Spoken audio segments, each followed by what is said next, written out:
Un croissant de terre au large de la Charente-Maritime. Un petit paradis actuellement endormi.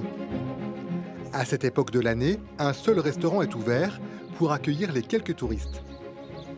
Ça fait 3 jours qu'on est là déjà seulement, mais ça fait du bien. On est un petit peu vidé des choses du quotidien et c'est bien agréable. Nous, on vient de Lyon et le Morvan, c'était la patrie de Vauban où il avait ses origines et son château. Et de faire un peu le tour de France, de voir toutes les citadelles qu'il a construites, c'est assez génial.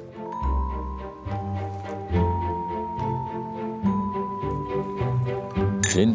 À la santé des Aixois. Une île sans voiture. Alors pour nous montrer son endroit préféré, Yves Maillot a pris son vélo. Lui est tombé amoureux de l'île d'Aix quand il avait 30 ans et la magie opère toujours. Ici on est où, Yves ? Ah, ici nous sommes à Sable d'Or. On dit sable jaune, on dit sable d'or, mais c'est vrai que ce jaune il est tellement fort. Quand on pique-nique ici tranquillement, là, on est bien. On est bien. Il y a la mer à côté, les bateaux qui passent tranquillement, là. Si on veut, on va manger quelques huîtres sur les rochers aux alentours. Qu'à demander de plus à la vie.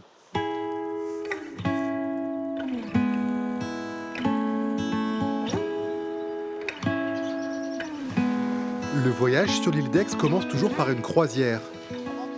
20 minutes de bateau. Une navette que certains prennent le moins possible. Marcel, 80 ans, est bien chez elle, sur son île. Je ne suis jamais partie de l'île d'Aix. J'étais à l'école jusqu'à l'âge de 14 ans. À 14 ans, j'ai travaillé jusqu'à ma retraite. Quand je vais sur le continent, c'est les odeurs qui me dérangent, c'est le bruit. J'ai qu'une hâte, c'est de re-rentrer. Il y a les anciens et les petits nouveaux. Aurélien et Rachel ont quitté les Deux-Sèvres pour se lancer dans le maraîchage. Et on prend des petits aussi. Bah oui, tu peux en prendre quelques petits, oui. La mairie leur a trouvé un des rares terrains encore disponibles dans l'ancienne colonie de vacances. Il a fallu faire un gros travail sur la terre. Elle était quand même pauvre et puis il n'y avait rien avant ici. Il y a eu des vignes, mais il y a très longtemps. Puis ils sont passés aussi par un terrain de camping. Donc on retrouve souvent beaucoup de sardines d'ailleurs, de toiles de tente. Et puis maintenant, on commence à avoir des vers de terre, ce qu'on n'avait pas au départ en arrivant. Donc on est content.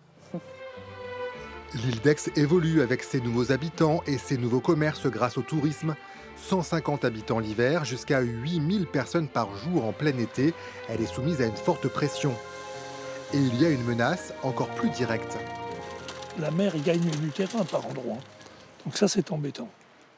Et comment lutter contre ça ? Eh bien, remettre en état les défenses côtières quand elles sont saccagées par les tempêtes, ce qui se fait régulièrement.